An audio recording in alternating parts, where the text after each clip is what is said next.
आप देख रहे हैं YouTube चैनल क्रांतिकारी कर्मचारी के न्यूज। आपकी आवाज, आपका संघर्ष।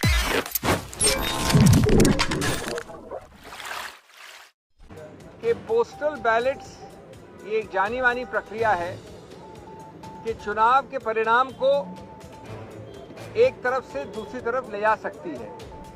कई बार ऐसा हुआ है देश में हुए लोकसभा चुनाव में किसी भी राजनीतिक दल को स्पष्ट बहुमत नहीं मिल पाया, जिस कारण गठबंधन की सरकार बनी।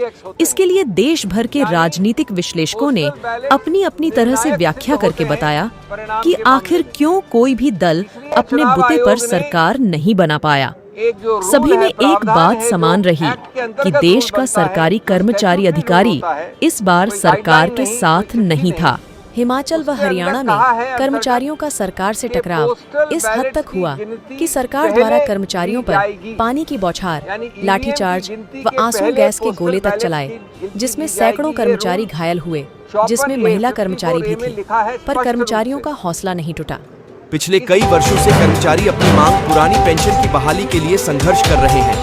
एनएमओपीएस के बैनर तले सभी प्रदेश इस मांग के समर्थन में एकजुट है तथा अपनी शक्ति का प्रदर्शन भी कर चुके हैं। पेंशन के लिए कर्मचारी किसी भी हद तक जा सकते हैं। हिमाचल व हरियाणा के कर्मचारियों ने इस संघर्ष को देश भर में चरम पर पहुंचा दिया। रैली, धरने, प्रदर्शन कर्मचारियों द्वारा देश के कोने कोने में किए गए। पिछले वर्ष दिल्ली के रामलीला मैदान में एनएमओपीएस द्वारा लाखों की संख्या में कर्मचारी इकट्ठा करके यह बताया कि ओपीएस का मुद्दा कोई साधारण नहीं है। कर्मचारियों, नेताओं की माने तो रामलीला मैदान में जो कर्मचारी महारैली हुई, वह देश ही नहीं बल्कि विश्व की सबसे बड़ी रैली थी। मतगणना के समय सबसे पहले बैलेट पोस्टल मतदान की गिनती हुई, जिसमें देश के दिग्गज नेताओं को पीछे रहना पड़ा। कर्मचारियों का इस पर यह कहना है कि देश के कर्मचारियों ने अब की बार जाति धर्म को छोड़कर अपने मुद्दे पर वोट किया है। हर राज्य में रही वोट फॉर ओप्स की धूम कर्मचारी न केवल अपनी वोट डालकर आए, बल्कि अपने परिवार व मित्रों से भी वोट करवाया। एनएमओपीएस के बैनर तले पेंशन आंदोलन देश के प्रत्येक राज्य में चल रहा है। कर्मचारियों का कहना है कि आजाद भारत का यह ऐसा आंदोलन है जिसने भाषा, जाति, धर्म व क्षेत्रवाद, पद व विभाग की सभी दूरियों को भुलाकर एकता के साथ एकमात्र मांग के लिए संघर्ष किया है।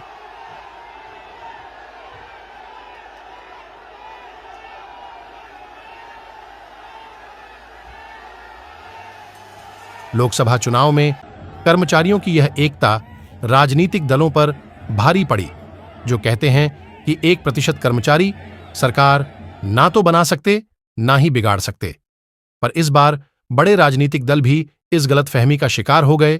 इसलिए भविष्य में कर्मचारियों की मांग को कोई भी राजनीतिक दल अनदेखा नहीं कर सकेगा। कर्मचारियों की मांग को मानना ही पड़ेगा।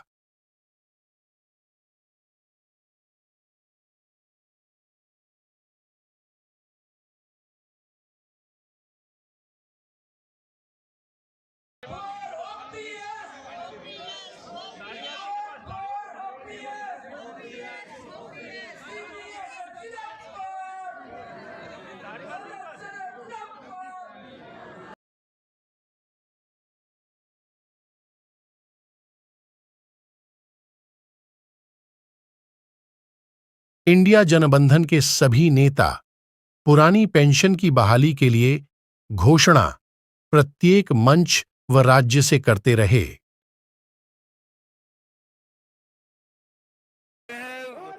लखनऊ में, उत्तर प्रदेश की राजधानी में सड़कों पर एक हुजूम देखने को मिल रहा है। ये देखिए, हजारों हजार की संख्या में पुरानी पेंशन बहाली को लेकर पेंशनहीन विजय कुमार बंधु जी के नेतृत्व में आगे बढ़ रहे हैं। रन फॉर ओपीएस, पुरानी पेंशन बहाल करो, भारत माता की जय, वंदे मातरम के नारों से पेंशन की बात करते हुए नजर आ रहे हैं। ताली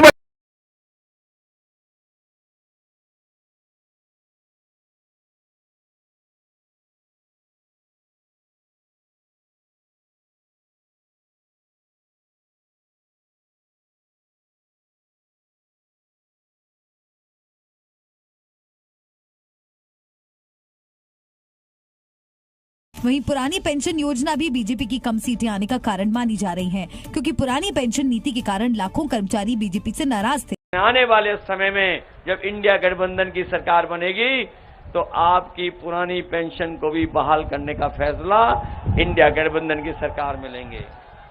यहाँ हमारे रोजगार सेवक होंगे, आशा कार्यकर्ता हैं और भी तमाम ग्राम पंचायत के स्तर पर जो तमाम रोजगार हैं उन लोगों का भी मानदेय बढ़ाने का काम करेंगे।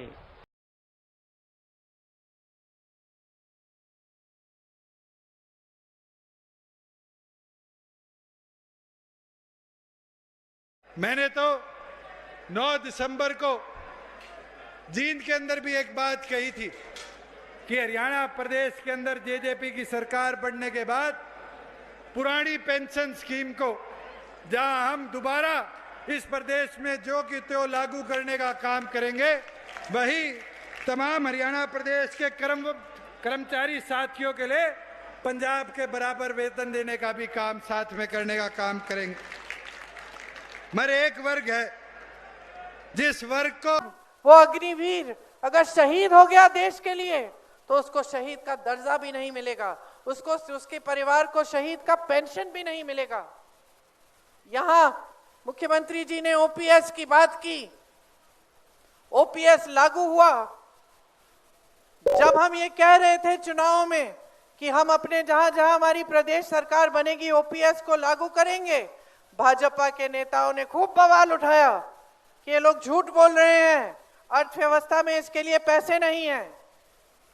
लेकिन जब इनके बड़े बड़े खरबपति मित्रों को देश के खदान पकड़ाने थे, देश के हवाई अड्डे पकड़ाने थे, देश के बंदरगाह पकड़ाने थे और 16 लाख करोड़ के कर्ज माफ करने थे, तब अचानक देश में सारे पैसे आ गए। सर इस साइड मेरा एक सवाल है। हाँ जी सर, आपकी सरकार अगर बनती है तो आप पुरानी पेंशन बहाल करेंगे कि नहीं करेंगे? और आप पुरानी पेंशन बहाल करेंगे कि नहीं करेंगे? और आप अपने मैनिफेस्टो में पुरानी पेंशन का मुद्दा रखेंगे कि नहीं रखेंगे? सर मेरा ये सवाल आपसे है, सभी शिक्षक कर्मचारियों, पूरे देश से शिक्षक कर्मचारियों से सवाल है आपके लिए। देखिए मैनिफेस्टो में ये हमने नहीं रखा है, बट इसको हम कंसिडर करेंगे। मैनिफेस्टो में हमने ये जो 5 गारंटीज का कॉन्सेप्ट है जी सर, उसको रखा है जी जी, बट ओपन टू कंसिडरेशन। जी सर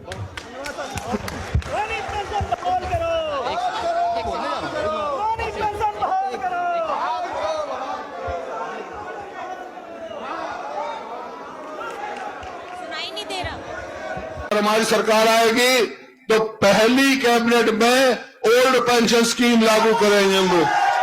आपकी उन्होंने ओपीएस का वादा किया था चिदम्बरम साहब, you had promised OPS and in Himachal and Rajasthan you implemented OPS, but in the manifesto the OPS scheme is missing. So पर जैसे ही लोकसभा चुनाव 2024 की घोषणा हुई तो कर्मचारी उम्मीद से कांग्रेस के घोषणा पत्र का इंतजार कर रहे थे, पर कांग्रेस घोषणा पत्र में पुरानी पेंशन का मुद्दा ही गायब मिला।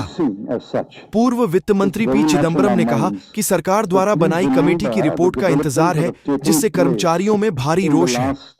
4 months, the government has appointed a committee headed by the finance secretary to review the NPS and the demand for OPS.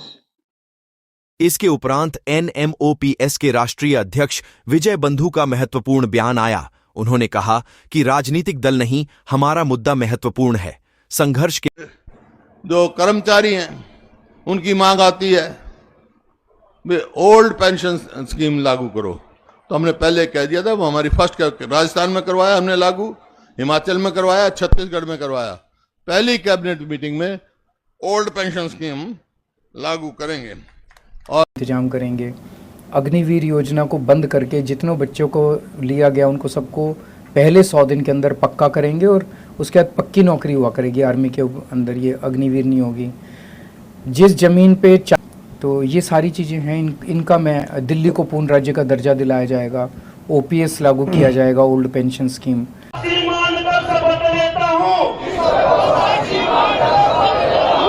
मैं और मेरा परिवार और मेरे रिश्तेदार पुरानी पेंशन के लिए वोट करेंगे।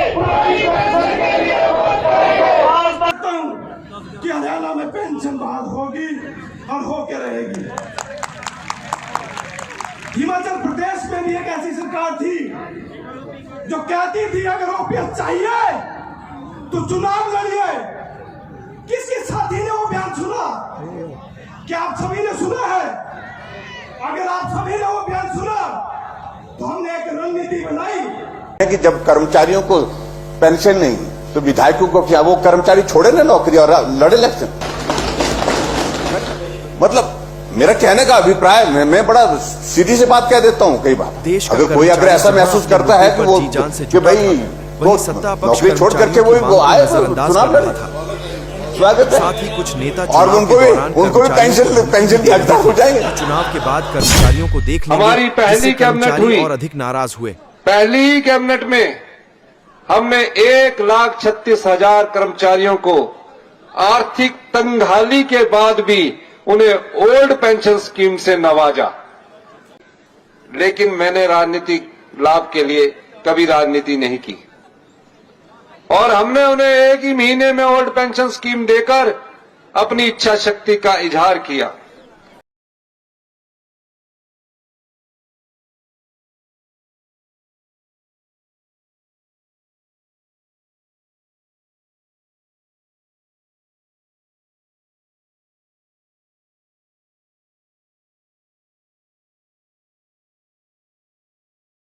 ये काम करो, रोजाना नया तमाशा पिछले 1 महीने से मैं देख रहा हूँ से।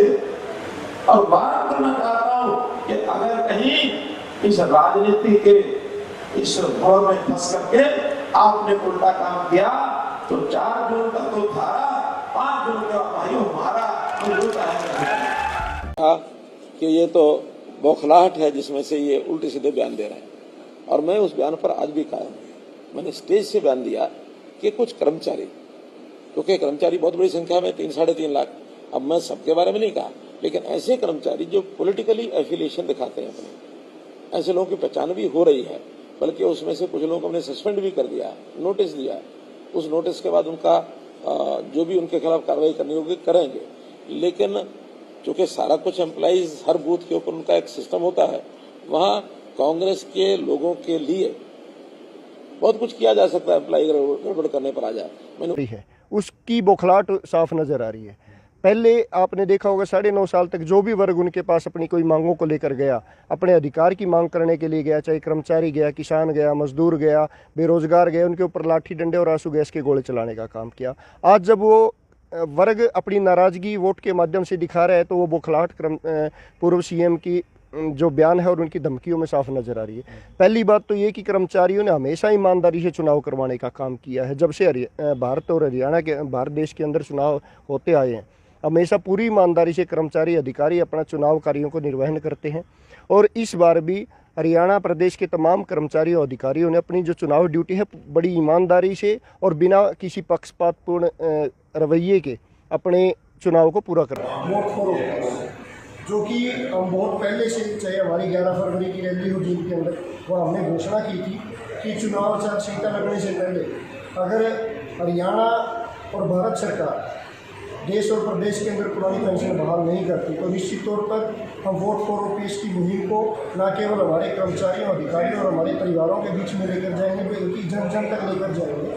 क्योंकि एक कर्मचारी गरीब मजदूर, किसान और छोटे दुकानदार का बच्चा है, इसलिए पूरा समाज हमारे साथ जुड़ा होता है और एक कर्मचारी ही सरकार की नीतियों को जन जन तक पहुंचाने का काम करता है। साथियों नमस्कार। लोकसभा चुनाव का परिणाम आप सबने देखा होगा, उसका अध्ययन भी थोड़ा बहुत किया होगा और उसके आधार पर हम कह सकते हैं कि जो देश की महान जनता ने एक संदेश दिया है, चाहे सत्ता हो चाहे विपक्ष हो, और उसमें एक बड़ा सुखद एहसास रहा कि कर्मचारियों के द्वारा, शिक्षकों के द्वारा एनएमओपीएस के अभियान पर जो वोट फॉर ओपीएस का अभियान चला वो परिणाम पर भी साफ साफ दिखाई पड़ रहा है। इसके लिए मैं अपने तमाम संगठनों को, तमाम पदाधिकारियों को, तमाम सहयोगी संगठनों को धन्यवाद और आभार व्यक्त करते हैं। साथ ही ये बात कहना चाहते हैं कि आने वाले समय हम सबके लिए सुखद होगा, क्योंकि हमने, आप सबने बहुत पुरानी पेंशन के लिए संघर्ष किया है। चाहे सरकारें किसी की रही हों, पार्टियां कोई रही होंगी, लेकिन हमारी डिमांड पुरानी पेंशन है और ये परिणाम भी बता रहा है कि हम आगे हमारा रास्ता आगे तय हो रहा है। और इसी को लेकर कि हम लोग अब पहले से कई गुना ताकतवर और बेहतर हुए हैं। अगर 140 करोड़ देशवासियों ने आपके पुरुषार्थ को मोहर लगाई है। ये चुनाव मोदी के भाषणों को मोहर नहीं है, ये चुनाव आपके 10 साल के हर सरकारी कर्मचारियों के पुरुषार्थ को मोहर लगी हुई है। इसलिए इस विजय के बड़े हकदार अगर कोई है तो आप लोग हैं। इस विजय के सच्चे हकदार कोई है तो भारत सरकार के हर कर्मचारी भी हैं। कि साथियों नमस्कार, मुझे बहुत खुशी हो रही है कि आज माननीय प्रधानमंत्री जी ने शिक्षकों कर्मचारियों के उनके योगदान पर बहुत चर्चा किया, बहुत सारी उनकी विशेषताओं के बारे में, उनके योगदान के बारे में चर्चा किया है और ये हमारे लिए बड़ी उपलब्धि है। और इस चुनाव परिणाम का जो बोर्ड का अंतर आया है, सीटों का जो अंतर लाया है, शायद 10 साल में पहली बार माननीय प्रधानमंत्री जी इस तरह के विषयों पर उन्होंने बोला है। फिर भी मैं उनका स्वागत करता हूं, अभिनंदन करता हूं कि उन्होंने कर्मचारियों के पक्ष में या हमारे इस वर्ग के लिए पहली बार अपनी शानदार प्रतिक्रिया दी है। मैं उनको बधाई देता हूं। लेकिन प्रधानमंत्री जी ने कहा क्या, मैं पॉइंट टू पॉइंट बताना चाहता हूं। उन्होंने कहा कि ये चुनाव का जो परिणाम आया है ये मोदी के भाषणों का नहीं है बल्कि कर्मचारियों के पुरुषार्थ का है। बिल्कुल सही आपने कहा। अगर इस देश में विकास की गाथा लिखी जाती है और उस गाथा को अगर कोई यशगान बनाता है तो निश्चित रूप से कर्मचारियों का पुरुषार्थ है। और पुरुषार्थ इतना ही नहीं है, कोई भी विभाग हो बिना शिक्षकों कर्मचारियों के कोई मंत्री और प्रधानमंत्री या मुख्यमंत्री ही सब कुछ नहीं कर लेता है। उसको हूबहू उतारने का काम वही शिक्षक कर्मचारी करता है जिसको पिछले 10 साल में आप भूले हुए थे। मुझे खुशी है कि आपने उनके योगदान को कम से कम समझा और उनके योगदान की सराहना की।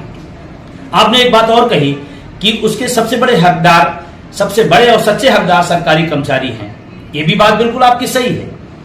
चुनाव प्रक्रिया से लेकर के परिणाम तक और उसके पहले देश के डेवलपमेंट तक सारी में उनकी भूमिका रहती है। अगर मैं बात करूं, चुनाव परिणाम की ही बात करूं, चुनाव की प्रक्रिया की बात करूं, तमाम शिक्षकों कर्मचारियों ने अपनी जान कुर्बान दी है। इस गर्मियों में तमाम ऐसे हमारे साथी हमको छोड़ के चले गए, उस चुनावी प्रक्रिया और लोकतंत्र की खूबियों को निर्वाह करते करते चले गए और शायद उस पर सरकार कोई विचार नहीं करती। मैं प्रधानमंत्री जी से कहना चाहता हूं, अगर सच्चा और बड़े हकदार हुई हैं तो जब कम से कम चुनाव के समय जो हमारे शिक्षक कर्मचारी हताहत हुए हैं या दुनिया छोड़ चले गए हैं, उनके परिवारों के बारे में भी आप कुछ सोचें, उनके परिवारों को भी कुछ आप करें, ऐसा मैं आपसे उम्मीद करता हूं। एक बात उन्होंने एक ही बात कह रहा है, हमारी बुढ़ापे की लाठी, हमें पुरानी पेंशन दे दीजिए। वो कब आएगा? और सिर्फ भाषण से ही काम नहीं बढ़ता और पेट नहीं भरता है। सच्चा तो अगर हकदार है तो सच्चा हकदार ओपीएस का भी है और आपके हाथ में है। मैं आपको शुभकामना देता हूं। आप तीसरी बार देश का नेतृत्व करने जा रहे हैं।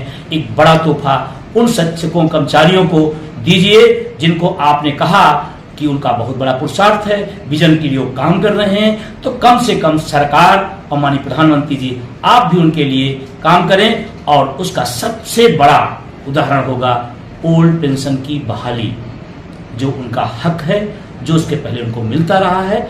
और हम उम्मीद करते हैं कि आप एक ऐतिहासिक और बड़ा फैसला लेंगे। हम तमाम सारे देश भर के फैले हुए शिक्षकों कर्मचारियों की तरफ से आपको बधाई देता हूं।